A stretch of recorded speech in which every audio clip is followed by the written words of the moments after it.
Cluster news today और मैं हूं आपके साथ मानवी ठाकुर। शुरुआत करते हैं आज की खास खबरों से। सर, आज किसी भी विक्टिम को अगर कहीं पहुंचता है साइबर क्राइम थाने में, अब उसके लिए क्या हरियाणा में ऐसी वो की जा रही है ताकि वो फ्रीली फ्रेंडली कहीं पहुंच सके जाके। आज मैं इधर था तो एक मन में बात आई कि साइबर थाने चल के देखते हैं कि वहां की स्थिति क्या है।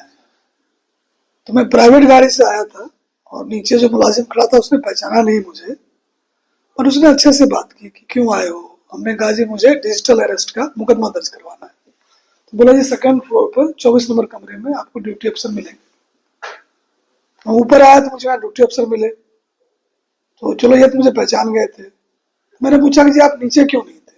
बोला जी ये कंप्लेंट आया था, इसके पैसे जो थे गलती से किसी अकाउंट में चले गए थे, वो फिर वापस आ गए हैं, ये उनको वापस देना है, इसमें एप्लीकेशन लिखवा रहे थे। तो मेरा जो अनुभव है कि अगर कोई आपको ठगने की कोशिश करे, पर्टिकुलर साइबर क्राइम में, तो मुझे लगता है कि अगर साइबर क्राइम थाने में आप जाएंगे तो कोई आपको, जो आप सिनेमा में दिखाते हैं कि वहां तो पता नहीं क्या होता है, इतना बढ़िया थाना है, कितने मतलब अच्छे व्यवहार के लोग यहाँ पर हैं, तो आके देखेंगे। हम वैसे भी आया करें। हम तो मैंने को कहा है कि अगर कोई शिकायत नहीं भी दर्ज करना, वैसे ही थाने का विजिट करना चाहते हैं करें, साइबर क्राइम पर चर्चा करना चाहते हैं वो भी करें। तो मेरा ये है कि जैसे ही कोई प्रयास करे साइबर क्राइम में ठगी का या डराए आपको, तो आपने भय और लालच से कुछ नहीं करना है।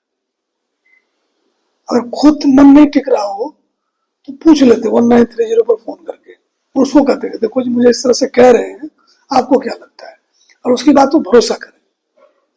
तो ये मुझे लोगों को आपके माध्यम से कहना है।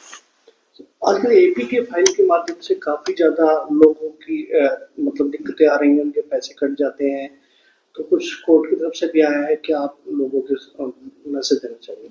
उसमें देखो क्लियरिटी है जी, कि आईटी एक्ट जो इंफॉर्मेशन टेक्नोलॉजी एक्ट है उसमें भी क्लियर प्रावधान है कि अगर बैंक ने ड्यू डिलिजेंस नहीं किया और किसी के पैसे को नुकसान हो गया, तो उसका नुकसान नहीं हुआ, बैंक का हुआ।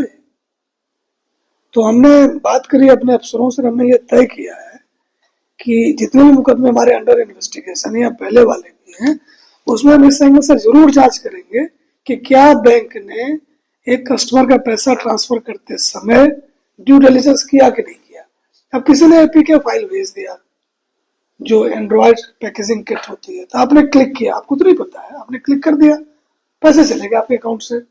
तो बैंक के पास व्यवस्था तो होनी चाहिए कि जब क्लाइंट ने प्रोसेस नहीं किया इनिशिएट, हम क्यों पैसे पे कर रहे हैं। तो अब जो है जी आज के बाद से तो पक्का ही इसको मान लो कि जो भी साइबर क्राइम का मुकदमा दर्ज होगा, जो भी शिकायत होगी, हम एक लाइन ऑफ इन्वेस्टिगेशन जरूर रखेंगे कि बैंक ने ड्यू डिलिजेंस किया था कि नहीं किया था। अगर नहीं किया था पैसे वो भरेंगे। यानी बैंक एम्प्लॉय भी अब आपके रडार पे रहेंगे कि वो कितना। तो बैंक एम्प्लॉय तो देखो 52 को अंदर दे चुके हैं, पुलिस गुड़गांव पुलिस दे चुकी है, उसमें ना हम लोग देखो अगर किसी के साथ ज्यादती हो रही है ना, हम किसी का लिहाज नहीं करते। आप कुछ भी रहो, बैंक के मैनेजर रहो, अंग्रेजी आती हिंदी आती है, आप जानो जी, अगर आप क्रिमिनल से साझबाज हो, लोगों को पैसे लुटवाने में लगे हुए हो, हमारे लिए आप क्रिमिनल हो, तो एक्शन ले रहे हैं।